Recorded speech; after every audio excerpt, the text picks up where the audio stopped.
This happened about 5 years ago. I was 11 years old and it was pretty early in the morning. I was in the backyard playing basketball with my younger brother before I headed to school. We had a basketball hoop in our backyard. Our backyard was located next to an alley and our gate was pretty short, so anyone who walked through that alley could see right into our backyard. After playing for a bit, we noticed that two strange men in the alley were checking out our neighbor's backyard. I didn't feel safe around them, so I led my brother back into the house. We were going to ignore them, but after eyeing them a little longer, my suspicion about them turned out to be right.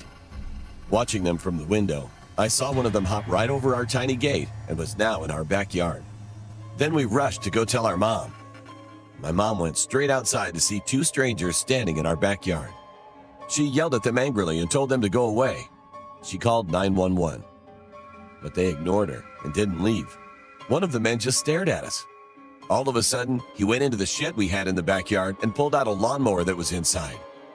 At first, we were all confused and we thought they might be trying to steal it. Then my sister started to record the incident, thinking it might scare them, make them run away. But it didn't work. My mom called 911 and the men weren't saying anything to us. But one of them seemed to have changed his mind and was trying to convince the other man that they should just leave. Then the man who pulled the lawnmower out of the shed turned the lawnmower on. We were totally confused at that moment. A random stranger just comes into our backyard and completely ignores everything we say to him. Why would he go into our shed, pull out a lawnmower, and turn it on? I mean, it doesn't make any sense. However, his next move made even less sense and was even more insane. He flipped the lawnmower upside down and just stood there looking at it. A few seconds later, our confusion soon turned to horror after watching what happened next. He dived headfirst into the spinning blade of the lawnmower, which cut his neck wide open and ended his life. All this happened in the blink of an eye. My mom screamed at the top of her lungs, which frightened the 911 operator. I couldn't believe what I just saw. I was only 11 years old at the time, but it must have been even harder for my younger siblings to watch that happen. A few minutes later, the ambulance and the cops arrived at the backyard.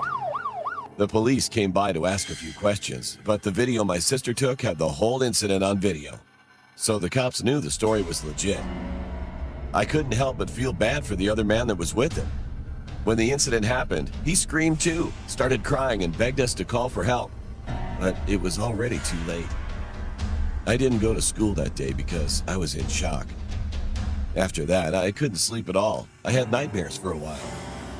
I wished we'd never saw that and wondered what happened to that man to make him want to end his life. I also couldn't stop thinking about our lawnmower. It was old and worn out. You needed to pull the cord multiple times, and with some luck, it might turn on. But he pulled that thing once and it started right up. Everything was odd that day.